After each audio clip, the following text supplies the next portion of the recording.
할렐루야. 오늘 말씀을 전하기 전에 제가 잠깐 한 가지 이야기로 말씀을 시작하려고 합니다. 제 고등학생 때 남자 고등학교를 다녔습니다. 그래서 남자 고등학교인 만큼 조금의 체벌도 있었고 그리고 규율도 엄격한 그런 곳이었습니다. 항상 머리가 짧아야 했고 머리 길면 안 됐고 항상 그래서 남자아이들이 다 까까머리로 다니는 그런 학교였습니다. 근데 졸업하기 전에 이런 이야기들이 돌곤 했습니다.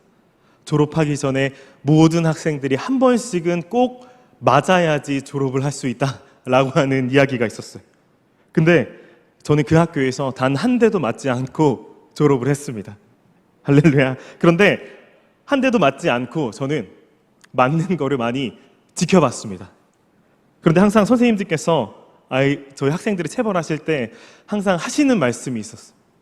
어떤 얘기였냐면 바로 몇 대 맞을래? 몇 대 맞을래? 라고 하는 질문이었습니다. 뭔가 좀 이상하지 않습니까? 몇 대 맞을래? 라고 하는 말이 무엇입니까? 꼭 맞기는 맞아야 된다 라고 하는 말입니다. 안 맞는 선택지는 없이 무조건 한 대 이상으로다가 무조건 맞아야 된다 라고 하는 말입니다. 그런데 하나님께서도 마찬가지인 것 같습니다. 하나님께서도 벌 주시기로 작정을 하면은 안 맞는다라는 선택지는 없는 것 같습니다. 하나님께서 주시는 징계는 무조건 받아야 하고 하나님께서 주시는 형벌은 무조건 받아야 한다라는 생각이 오늘 말씀을 묵상하면서 들었습니다. 예레미야서의 역사적인 상황을 간단하게 제가 설명을 하자면은 우리나라와 정말 비슷한 상황입니다. 두 강대국 사이에 끼어 있는 모습, 우리나라로 따지면 중국과 일본에 끼어 있는 한국의 모습과 정말 흡사한 모습을 볼 수 있습니다. 예레미야 선지자가 활동하는 시기는 아수르라는 나라가 역사에서 사라지는 때이면서 동시에 유다가 그렇게 고대하던 개혁의 지도자인 요시야 왕이 죽은 그런 시점이기도 했습니다. 그래서 국내적으로 그리고 외적으로도 질서가 무너지는 시기였고 새 질서가 생겨야 하는 그런 상황이었습니다. 아수르 대신에 모든 것을 장악한 바벨론의 느부갓네살 왕이 등극하는 시점입니다. 느부갓네살 왕이 정복 정책을 시행하면서 결국에 예루살렘까지 침공을 해왔고 여호야김 왕이 죽고 그의 아들인 여호야긴 왕은 포로로 잡혀가는 그런 상황으로 우리가 알고 있습니다. 그런데 이런 혼란한 시국에 예레미야를 예언자로 부르신 선지자로 부르신 목적은 아주 명확하게 나와 있습니다. 예레미야 1장 10절의 말씀입니다. 우리 함께 예레미야 1장 10절의 말씀 읽도록 하겠습니다. 시작. 보라, 내가 오늘 너를 여러 나라와 여러 왕국 위에 세워 내가 그것들을 뽑고 파괴하며 파멸하고 넘어뜨리며 건설하고 심게 하였느니라 하시니라. 아멘.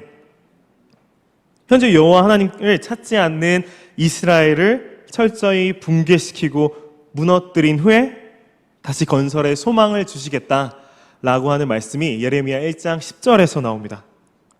그래서 많은 사람들은 예레미야서를 읽으면서 이런 이야기를 하는 거를 제가 얼핏 들은 적이 있습니다. 이 시기에는 예레미야가 선지자로 활동하는 시기에는 하나님의 일하심이, 하나님의 개입하심이 전혀 보이지 않는다 라는 이야기를 많이 들었습니다. 하지만 오늘 말씀은 이런 이야기를 하고자 하는 게 아닙니다. 하나님의 개입이 없다라고 하는 것을 이야기하려는 게 아니라 하나님께서는 여호와를 찾지 않는 이스라엘을 무너뜨리고 깨끗한 자리에 다시 건설하기를 원하신다라고 하는 것입니다. 이런 최고로 위험한 시기에 예레미야는 선지자로 부름받았습니다. 그래서 지난 우리 목사님께서 설교하실 때 거짓 선지자들이 2년만 이 징계를 버티면은 광명을 찾을 거야 라고 얘기했던 그런 모습이 있었다고 이야기했습니다. 하지만 하나님께서 이스라엘 백성에게 형벌의 시간은 70년으로 정해놓으셨습니다. 70년의 포로 생활을 하나님께서 정해놓으셨습니다. 오늘 말씀은 하나님께서 주신 그 70년의 형벌에 관한 그런 말씀을 함께 나눌 예정입니다. 오늘 본문 1, 2절에 시드기야 왕은 젊은 방백인 바수올과 제사장 스바냐를 예레미야에게 보냅니다. 그리고 예레미야에게 이 질문에 좀 물어와라 라고 이야기를 하는데 어떤 질문이냐면 바벨론의 침략에 대해서 과연 우리가 어떠한 대응을 해야 되느냐 예레미야에게 물어와라 라고 젊은 방백 바수올과 제사장 스바냐를 보냅니다.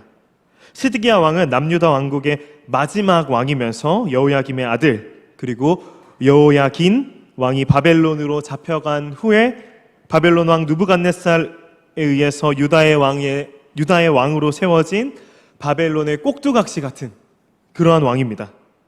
그 시드기야 왕이 바벨론 침략에 우리가 과연 어떻게 대응해야 될까라고 예레미야에게 물어 알고자 했습니다. 오늘 말씀의 1절입니다. 우리 함께 읽도록 하겠습니다. 1절 말씀 시작. 여호와께로부터 예레미야에게 말씀이 임하니라. 시드기야 왕이 말기야의 아들 바수울과 제사장 마아사의 아들 스바냐를 예레미야에게 보내니라. 그리고 2절도 함께 읽도록 하겠습니다. 시작. 바벨론의 느부갓네살 왕이 우리를 치니 청컨대 너는 우리를 위하여 여호와께 간구하라. 여호와께서 혹시 그의 모든 기적으로 우리를 도와 행하시면 그가 우리를 떠나리라 하니. 1절에서 시드기야 왕이 예레미야에게 물어와라 라고 이야기했고 2절에 시드기야는 여호와께서 기적을 행하셔서 유다를 도우실 것이고 유다를 공격하는 바벨론이 떠나게 될 것이다 라고 합니다. 그 얘기를 기대하고 있습니다. 하나님께서 도와주시고 바벨론을 떠날 것을 예레미야의 입으로서 전해지길 기대하고 있습니다. 시드기야가 언급한 하나님의 기적은 무엇일까요? 기적은 분명히 이스라엘을 향해서 하나님의 구원의 손길, 구원의 행동을 의미할 것입니다. 좀 더 구체적으로 이야기를 하자면 애굽에서 이스라엘을 구원하신 하나님의 기적, 시드기야 왕도 그 기적을 떠올리고 한 말이겠죠. 출애굽을 시켜주신 여호와의 기적, 그 기적을 기억하면서 시드기야는 예루살렘을 위협하는 바벨론을 향해서도 여호와께서 극적인 기적을 행하실 것이다, 기적인 구원을 행하여 주실 것이다 라고 하는 기대가 예레미야의 선언, 그 얘기가 나오길 기대하고 있었다라는 것입니다. 이에 대한 예레미야의 대답으로 3절에서부터 7절까지 나옵니다. 먼저 예레미야는 시드기야의 헛된 망상과도 같은 그런 희망을 꺾어버립니다. 즉 예레미야는 하나님께서 바벨론으로부터 유다를 보호하지는 않을 것이고 바벨론에 의해서 철저히 공격당할 것임을 선포합니다. 하지만 하나님께서 세우신 예루살렘이 무너지지 않을 것이고 하나님께서 선택하신 우리 민족은 절대 죽지 않을 것이다 라고 생각했던 시드기야의 망상과는 다르게 하나님께서는 이렇게 말씀하십니다. 5절의 말씀입니다. 21장 5절의 말씀 함께 읽도록 하겠습니다. 시작. 내가 든 손과 강한 팔 곧 진노와 분노와 대노로 친히 너희를 칠 것이며. 5절에 등장하는 여호와께서 든 손, 강한 팔, 이 이야기는 구약에서 이스라엘을 향한 하나님의 구원을 묘사할 때 자주 나오는 표현입니다.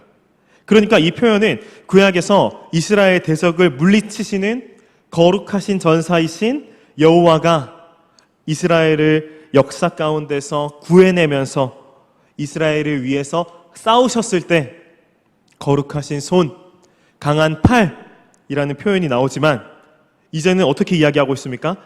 여호와의 손과 강한 팔로 너희 백성들을 칠 것이다 라고 이야기합니다. 이방 나라들은 이스라엘을 공격하면서 여호와의 손에 맞서 싸웠습니다. 그러다가 어떻게 됐습니까? 다들 무너지고 말았습니다. 그렇다면 이제 주의 백성들도 마찬가지로 여호와의 손에 대항하다가는 무너지는 길만 남은 것입니다. 이스라엘을 치시는 여호와의 강한 팔에 이스라엘 백성들이 맞서는 것은 죽음을 초래하는 일일 뿐일 것입니다. 따라서 예레미야는 바벨론의 침략 배후에 여호와의 손길이 있다라고 하는 이야기를 강조하면서 이 전투에서 살아남는 길이 무엇입니까? 역설적으로 바벨론에게 항복해라 라고 하는 선언입니다. 시드기야와 유다 민족들은 바벨론에게 항복하는 것이 곧 멸망하는 길이다 라고 생각을 했습니다. 하나님께서 바벨론으로부터 구원하실 것을 기대했지 바벨론에게 항복하라 라고 하는 생각을 전혀 하지 못했다라고 하는 것입니다. 정작 예레미야를 통해서 하나님의 전달된 그 말씀은 바벨론에 대항하면 죽음뿐이고 오히려 항복하는 것이 사는 길임을 말하고 있습니다. 적에게 항복하는 것이 오히려 사는 것이라는 말이 너무나도 역설적인 말인데, 하지만 하나님께서는 바벨론을 사용해서 주의 백성들을 치시는 것이다 라고 한다면 우리는 완벽히 이해를 할 수 있습니다. 예레미야는 시드기야를 포함한 유다의 왕들과 선지자들이 바벨론의 침략으로 나타난 하나님의 심판에서 도저히 너네는 벗어날 수 없을 것이다 라고 말하고 있습니다. 오직 유일한 희망이 무엇입니까? 바벨론에게 항복하는 것뿐입니다. 나라가 멸망하지 않기 위해서 오히려 바벨론에 항복해야 하고 포로로 잡혀가야 한다라고 이야기하고 있습니다. 즉 예레미야는 삶과 죽음의 기로에 서 있는 유다에게 살아남을 수 있는 유일한 방법이 바벨론에게 항복해야 한다라고 이야기하고 있다는 것입니다. 그럼에도 불구하고 예레미야는 무너진 다윗 왕권과 새로운 이상적인 왕권을 예언하면서 유다의 회복을 기대하는 그런 마음을 가지고 있어요. 제가 어떤 말씀을 제일 처음에 읽었죠? 예레미야 1장 10절의 말씀입니다. 우리 한번 다시 읽도록 하겠습니다. 예레미야 1장 10절의 말씀입니다. 시작. 보라, 내가 오늘 너를 여러 나라와 여러 왕국 위에 세워 내가 그것들을 뽑고 파괴하며 파멸하고 넘어뜨리며 건설하고 심게 하였느니라 하시니라. 아멘. 바벨론의 심판을 통한 이스라엘의 정화 과정은 반드시 이루어져야 한다라고 하는 것입니다. 그것이 여호와 하나님께서 그의 백성들에게 주신 것입니다. 아이들이 많은 집을 보면은 아이들이 많은 집을 한 번씩 놀러 가보곤 하면은 벽지가 어떻습니까? 아주 난장판입니다. 색연필로 벽지에 다 낙서를 해놓고 어떤 가정은 엄마 립스틱으로 벽지에 낙서를 해서 그 위에 지도로 덮어놓은 그런 가정도 보았습니다. 그런 집은 어떻게 합니까? 일일이 아이들이 낙서해 놓은 그 모든 것을 엄마 아빠가 지우면서 애를 씁니까? 그런 것이 아니라 아이들이 다 크고 나면은 그 도배 벽지를 다 뜯어내고 새로 도배하는 그런 모습을 볼 수 있습니다. 하나님께서도 그러신 것입니다. 주의 백성들이 여호와를 찾지 않는 삶이 너무나도 오랫동안 되었고 그들의 삶은 망가질 대로 망가져 있으니까 하나님께서 다 갈아엎으시고 새로 건설해야겠다라고 말씀하시는 것입니다. 예레미야 5장 1절에 우리가 그 상황을 자세히 볼 수 있습니다.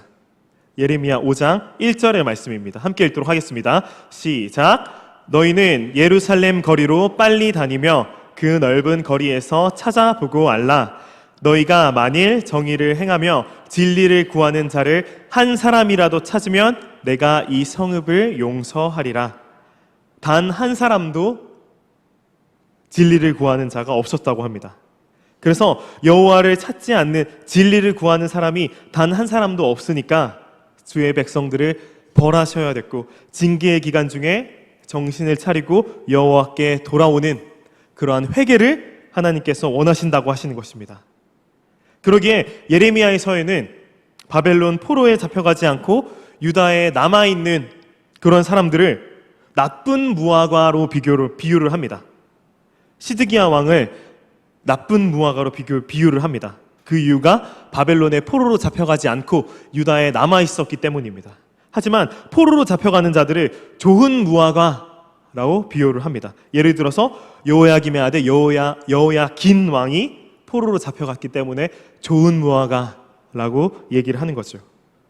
포로민들은 포로로 잡혀있기 때문에 좋은 나라 바벨론 나라에서 살고 있기 때문에 좋은 무화과라고 이야기하는 것이 아니라 여호와께서 포로 생활을 통해서 여호와를 아는 마음을 여호와를 찾는 마음을 허락하여 주실 것이기 때문에 그들을 좋은 무화과로 비유하고 있는 것입니다.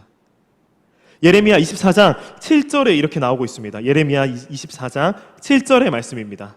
우리 함께 읽도록 하겠습니다. 시작. 내가 여호와인 줄 아는 마음을 그들에게 주어서 그들이 전심으로 내게 돌아오게 하리니 그들은 내 백성이 되겠고 나는 그들의 하나님이 되리라.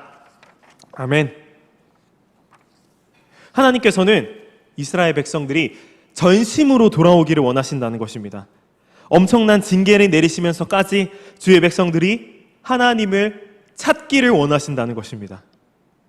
이 하나님께서 주신 징계 속에서 하나님의 뜻을 정확히 알고 회개하면서 하나님께로 돌이킨 사람이 바로 뒤에 이어서 나오는 다니엘서에 나오는 다니엘입니다.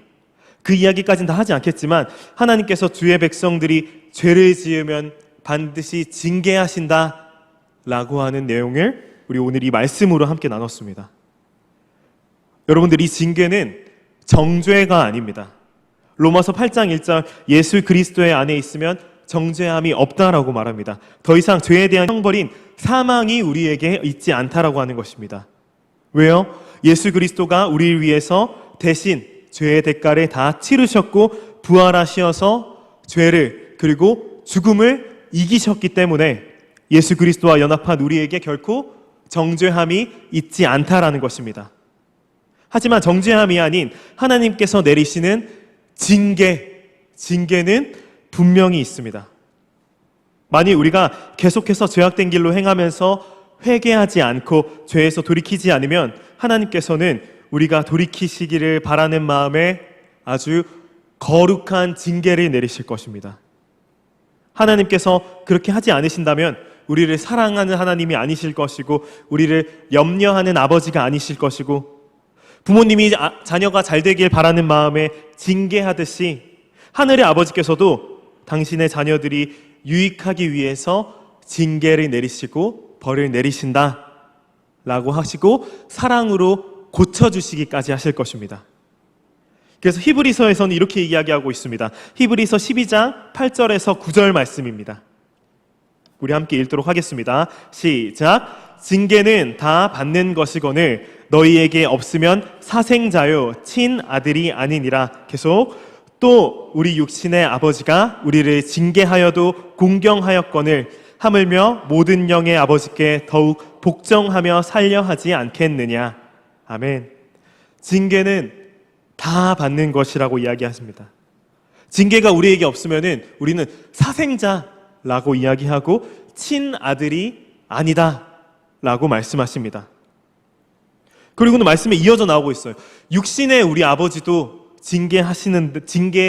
육신의 아버지가 우리에게 징계하여도 우리는 그 아버지를 공경하는데 하물며 모든 영의 아버지신 우리 하나님께서 우리를 징계하면 우리가 공경하지 않겠냐 라고 하는 말씀까지 이어서 하고 있습니다. 그래서 징계는 하나님께서 주의 백성들, 하나님의 자녀들이 반항하는 모습이 보인다 싶으면 반항을 순종으로 바꾸시는 그런 방법으로 우리에게 주시는 형벌과도 같은, 징계와도 같은 것이다 라고 오늘 말씀을 통해서 우리는 분명히 알 수가 있습니다. 징계를 통해서 우리는 우리의 삶을 바라보시는 하나님의 관점이 무엇일까? 하나님께서 진정으로 우리에게 말씀하시고자 하는 것이 무엇일까? 우리가 하나님을 어떻게 바라봐야 할 것인가? 까지도 우리가 알 수 있게 해주는 도구이자 장치라는 것입니다. 그래서 예루살렘의 함락을 자세히 지켜본 예레미야 애가의 저자는 이렇게 이야기하고 있습니다. 예레미야 애가 3장 33절의 말씀입니다. 우리 함께 읽도록 하겠습니다. 시작. 주께서 인생으로 고생하게 하시며 근심하게 하심은 본심이 아니시로다.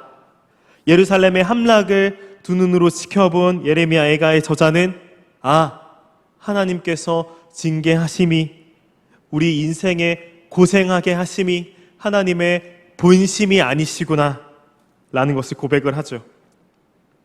저는 이번에 크게 하나님께서 저에게도 이런 말씀을 해주시는구나 라고 하는 그러한 하나의 사건이 있었습니다. 제가 시드기야 왕처럼 유다처럼 하나님께서 주신 징계를 그저 빨리 해결해 달라고 어린아이처럼 푸념하고만 있었던 그러한 일이 하나 있었습니다. 제가 사실은 이번에 전세 관련으로 보증금을 돌려받지 못하는 일이 있었습니다. 근데 지금은 다 해결이 됐으니까 제가 이렇게 앞에 나와서 웃으면서 이야기를 할 수가 있어요. 하나님께서 저에게 무슨 말씀을 하시는지 저는 생각지 못하고 그냥 그저 어려운 상황 가운데 어떻게든 내 힘으로 해결해 보자 했고, 어떻게든 내 힘으로 어떻게든 발버둥 치듯이 그 일을 해결하려고 했습니다. 그런데 제 힘으로 해결하려고 하면은 더 일이 안 풀리고 더 일이 꼬이는 거예요. 다른 사람들은 이런 일을 겪으면 보통 한 달에서 2달 정도 빨리 끝난다고 해요. 근데 저는 해결을 하려고 하면 할수록 더 해결이 안 되고 더 엉켜버리고 시간은 더욱더 지체되고 마음고생이 너무나도 심했습니다. 그런데 어느 친한 권사님이 한 분 있습니다. 저와 엄청 친한 권사님, 최 권사님이 계신데 저희 어머니예요. 저희 어머니. 저희 어머니께서 이런 얘기를 하시는 거예요. 아, 희수야, 이렇게 네가 해결하려고 해도 더 해결이 안 되고 더 엉키고 이 일을 보니까 하나님께서 막으시는 것 같다. 희수야, 회개할 게 있는지 생각해보고 회개해라 라고 하는 이야기를 하셨어요. 근데 저는 그 당시에 너무 교만했나 봐요. 너무 교만했나 봐요. 그런 생각이, 아니 전세 사기는 분명히 그 집주인이 저한테 한 건데 그 사람 탓을 해야지 왜 가만히 있는 제가 회개해야 하나 라고 하는 반항심이 생기는 것입니다. 무슨 말도 안 되는, 하나님 제가 잘못한 게 뭐가 있습니까? 더 열심히 사역하고자 했고 더 열심히 일하고자 했고 하나님 음성을 더 열심히 듣고자 했는데 왜 저한테 더 이런 큰 시련만, 더 길어지게 시련만 주시는 것입니까? 라고 이야기를 했어요. 근데 내가 징계받을 일이 뭐가 있어? 라고 생각했던 그게 징계받을 일이었다는 생각이 들었습니다. 내가 징계받을 일이 뭐가 있어? 하나님의 자녀이고 하나님의 백성인데 내가 도대체 왜 회개해야 돼? 라고 하는 생각이 든 것 자체가 회개해야 할 일이었고, 하나님을 찾지 않고 내 멋대로 내 발버둥 치면서 해결하려고자 했던 그 이야기가 바로 회개해야 했던, 징계를 벗어나야 했던 하나님께서 원하시는 그러한 마음이었다라고 생각이 됐습니다. 이번 초등부 성경학교 때 기도회를 마치고 나서 선생님들이고 아이들이고 자기가 잘못했던 이야기를 회개하는 그러한 시간이 있었습니다.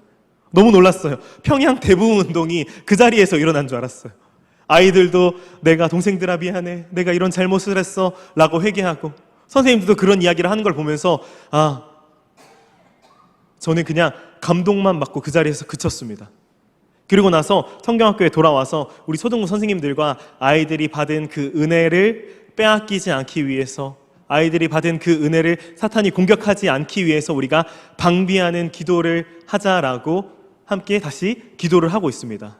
근데 그런 기도를 하기 처음 시작할 때 저에게 이런 얘기를, 저에게도 회개의 이야기가, 회개의 말이 나오기 시작하는 것입니다. 하나님, 제가 입으로는 여호와를 찾고 여호와를 구하자, 하나님의 싸움은 사람의 많고 적음이 달린 것이 아니다, 칼과 창에 있는 것이 아니고 하나님께서 싸워주시는 것이다 라고 제 입으로는 그렇게 전하면서, 성경학교 때 말씀으론 기드온의 하나님의 방법으로 싸워서 이겼다라고 제가 입으로 말씀을 전해놓고, 저는 정작 그 시간에 제 힘으로 어떻게든 해결하려고 했던 그 모습을 제가 엄청나게 회개를 하면서 눈물 콧물을 흘리면서 기도를 했던 그런 시간이 있었습니다. 제 삶에서 그렇게 살고 있지 않았다는 것입니다. 너무 죄송한 거예요, 하나님께. 제가 인간의 방법으로 해결해 보려고 했고, 제가 지금까지 당한 모든 이 시련들 그 사람에게 다 갚아줘야지라고 생각을 하고 있었는데, 이를 바득바득 갈고 있었는데 그 시간이 너무나도 아까운 거예요. 하나님께 찬양해야 할 시간, 하나님께 기도해야 할 시간, 그 시간에 다른 사람 원망이나 하고 하나님 왜 저한테 이런 시련을 주세요 라고 이해하지 못했던 그 시간들이 너무 아깝고 안타까워서 회개의 눈물과 기도가 계속해서 나오는 것입니다. 그래서 제가 하나님께 너무나도 죄송합니다, 하나님의 시간을 제가 헛되이 사용했습니다 라고 하는 회개를 했습니다. 그러고 나니까 하나님께서 저에게 휘수야, 이 징계의 시간을 왜 줬는지 이제 알겠니? 라고 하는 마음을 주시더라고요. 그러고 나니까 제가 법원에 다니면서 시간으로 손해보고 돈은 돈대로 손해보고 부산과 서울을 왔다 갔다 하면서 서류 제출하고 그 모든 비용들이 소모된 게 아깝지가 않은 거예요. 하나님께서 주신 그 은혜가 더 크니까, 이렇게 얘기해서 죄송합니다, 뭔가 수업료가 너무 싼 거예요. 하나님께서 저에게 이런 큰 깨우침을 주시고 하나님을 더욱더 찾기를 바라는 그 마음을 주셨는데, 지금 들어가니 비용은 너무 아무것도 아닌 거예요. 제가 잃어버린 모든 시간과 모든 돈보다 하나님께 받은 그 은혜가 더 클을 알고 나니까 하나님께 더욱더 감사와 찬양을 하는 그런 시간이 되었던 것 같습니다. 하나님께서는 자신의 백성들을 절대로 버리시지 않습니다. 어떻게든 돌이키게 하시려고, 어떻게든 하나님께 귀를 쫑긋 세우고 하나님의 음성을 듣게 하시려고 징계를 내리시면서까지 우리가 돌이키기를 원하십니다. 그래서 제가 하나님, 이때까지 잃어버린 것보다 하나님께서 저에게 큰 가르침을 주신 것이 더 큽니다 라고 하는 고백을 할 수 있었던 것 같아요. 그래서 우리 함께 찬양으로 기도하면서 말씀을 마무리하도록 하겠습니다.